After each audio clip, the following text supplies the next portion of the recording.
19व्या शतकातील विद्यादायिनी, एक युगंधरा, जिने आपल्या पतीच्या साथीनं शिक्षणाची गंगोत्री सर्वसामान्य माणसांच्या घराघरात पोहोचवण्यासाठी अविरत कष्ट सहिली. रूढी परंपरेच्या अंधारातून बाहेर काढून तुमचं आमचं आयुष्य सफल आणि सुफल होण्यासाठी जी अखंड चंदनासारखी झिजली, कोण होती ती माऊली? कोण होती ती जी लखलखणाऱ्या तेजाची सत्यशोधक क्रांती ज्योती म्हणून आजही ओळखली जाते? ओळखलत मला? मी सावित्री.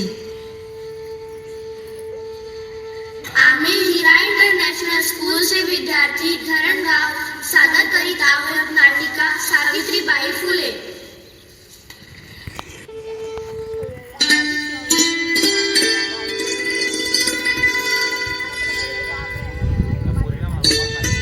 सावित्री, हे बघ मी तुझ्यासाठी काय आणलंय.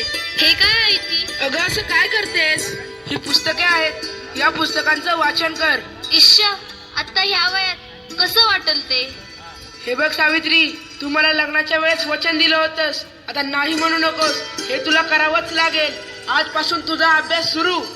अहो, पण लोक काय म्हणतील? किती बदनामी होईल आपली. लोक तू तू करतील आपल्यावर. स्त्रिया या घरातल्या कामातच बऱ्या वाटतात, असं बाहेर जाऊन नाही हो. बरं असू द्या, ही पुस्तके राहू द्या बाजूला, मला लय काम आहे ती. अरे बाळा, गप माझ्या सोन्या, तुला काय हवंय? का रडतयस? अगं बाई, ह्याचं अंग तर लय तापले या. हे पण घरी नाहीत, आता मी काय करू? सावित्री, अगं ये सावित्री, किती रडतोय तुझं बाळ? काय झालंय त्याला? होय ग पारू, रात्रीपासून लय रडायला लागले बघ. काय ठाऊक काय झालं या? अंग बी लय तापलं या. अगं सावित्री, अगं याचं अंग तर इस्तवणी तापलं या. होय ग पारू, आता मी काय करू? अगं सावित्री, ही तर भूतबाधा आहे, भूतबाधा. काय भूतबाधा? माझ्या लेकराला भूताने झपटलंय? नाही नाही, असं होऊच शकत नाही. होय सावित्री, असंच झालंय. याच्या पापण्या बघ कशा लाल झाल्यात. मग आता मी काय करू? हे पण घरी नाहीत. अगं तुझं पोरगं लय तापलंय, आता रडत बसू नकोस, वेळ वाया घालू नकोस. आपल्या गावाबाहेर मांत्रिक बाबा आलेत, लय जालीम उपाय करतात ते. त्यांच्याकडे घेऊन जा त्याला. वाटलं तर मी येते तुझ्या संग. होय होय, चल लवकर, माझं लेकरू लय तापलं या. बाबा, ते बघा, एक बाई आपल्या बाळाला घेऊन येत आहे आपल्याकडे. म्हणजे आज आपली कमाई होणार. बाबा, माझ्या बाळाला वाचवा. बाबा, माझ्या बाळाला वाचवा. त्याचा अंग इस्तवासारखं तापलंय. बाबा, काहीतरी करा. बाबा, काहीतरी करा.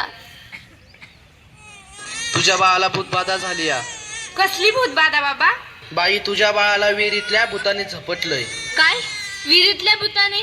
मग काहीतरी उपाय सुचवा बाबा, मी माझ्या बाळासाठी काय पण करीन. बाई, तू काळजी करू नकोस, बाबांवर विश्वास ठेव, सगळं काही चांगलं होईल. थोडा धीर धर. कसा धीर धरू बाबा, कसा धीर धरू? तुला तुझ्या बाळासाठी बळी द्यावा लागेल, म्हणजे तुला एक बकऱ्याचा नैवेद्य द्यावा लागेल. ठीक आहे बाबा, मी माझ्या बाळासाठी वाटतेन ते करीन, पण माझं बाळ वाचलं पाहिजे. माझ्या बाळाला वाचवा बाबा. बाई, तुला काय करायची गरज नाही, तू फक्त पैसे दे, नैवेद्य आम्ही करू.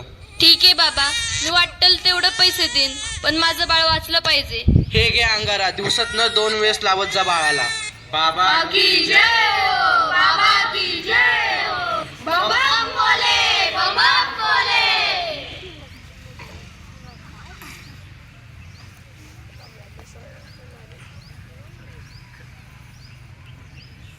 अगं बाई, ह्याचा अजून कसं काही ताप कमी नाही झाला?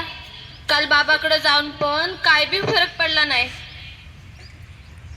अगं किती रडतोय तो. तुला किती वेळा सांगितलंय त्याला दवाखान्यात घेऊन जा म्हणून, पण तू काय माझं ऐकू नकोस. अहो ऐका ना, चिडू नका. जरा बघा ना हातात घेऊन, याचा ताप कायच कमी नाही झाला. जरा बघा ना याला काय झालंय ते. त्यावेळी तुला किती वेळा सांगितलं की घरात प्रसूती करू नकोस म्हणून. अशा वेळी एका आईचं आणि बाळाचं दवाखान्यात असणं किती महत्वाचं असतं, माहित आहे का तुला? अहो, पण पुरुषाच्या हातून प्रसूती करताना लाज वाटते. कसं वाटतं ते? त्यावेळेस दवाखान्यात कुठल्या महिला डॉक्टर पण नव्हत्या, मी कशी करणार होते प्रसूती? अगं याचं अंतर तव्यासारखं तापलंय, अशी कशी गाफील असतेस तू? अहो मग काहीतरी करा ना.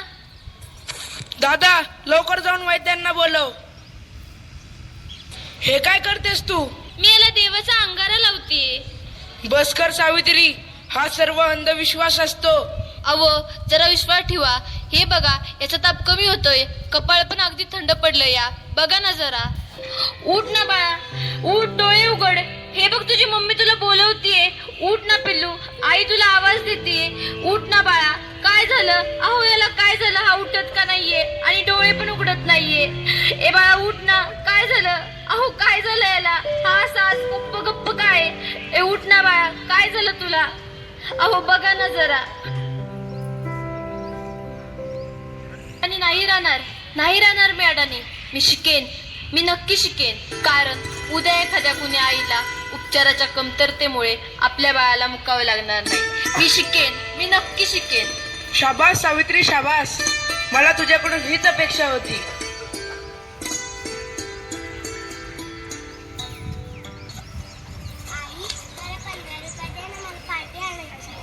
काय म्हणालीस? पार्टी? अगं एक तर घरात तेल नाही, मीठ नाही आणि म्हणे पार्टी घ्यायची.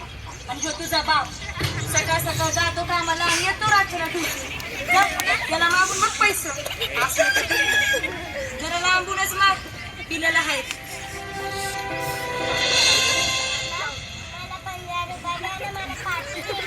काय घ्यायचे परे 15 रुपये हा? कशाला ग पाठी आणायला? तुझ्या आई बरोबर जा ना खुरपायला, मग आण पाठी. तिकडे म्हणा पाठी आणायला 15 रुपये देणार.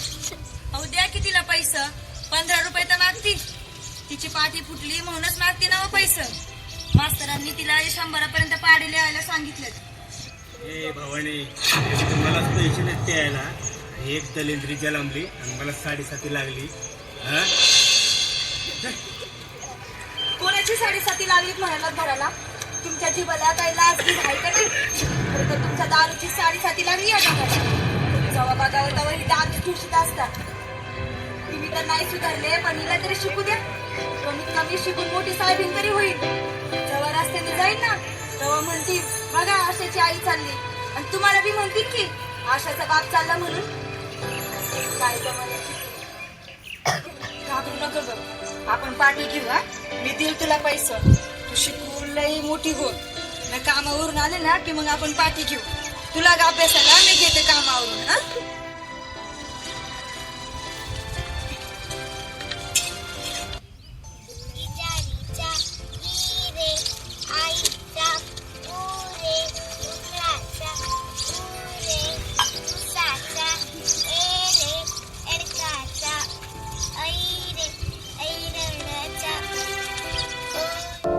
पोस्टमन, सुमंतरावांचं घर हेच आहे का?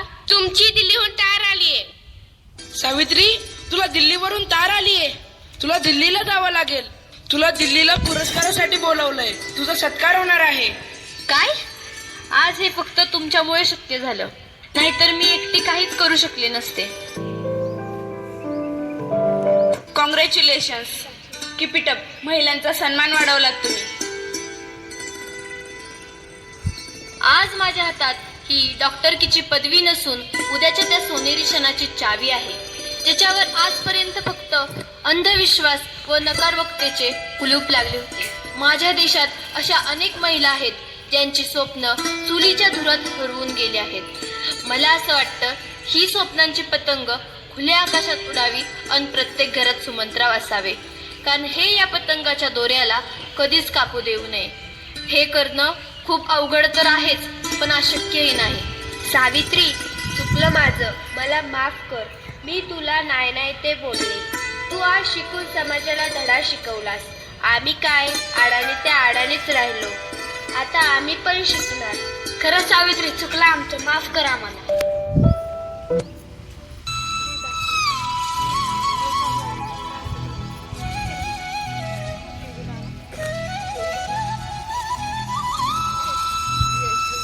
सावित्रीबाई फूले तुझे शत शत नमन. ज्ञान की राह दिखाने वाली तू सच्चा वंदन. सावित्रीबाई फूले तेरा उज्जवल नाम. नारी शिक्षा से बदला तूने देश महान. जब बेटी का पढ़ना पाप का जाता था, हर कदम बताना पत्थर बरसाया जाता था. किताब हाथ में सिर ऊंचा रख कर तू चली अकेली, डर को हरा कर अपमान सहाय आंसू पिए गलियां सुनी, फिर भी मुस्कुराई, शिक्षा की मशाल जलाई, अंधेरे युग में तूने उजाला फैलाया, हर लड़की के मन में सपनों का दिया जलाया। सावित्रीबाई फुले तुझे शत शत नमन, सावित्रीबाई फुले तुझे शत शत नमन, ज्ञान की राह दिखाने वाली तू सच्चा बंधन, सावित्रीबाई फुले तेरा उज्जवल नाम, नारी शिक्षा से बदला तूने देश महान।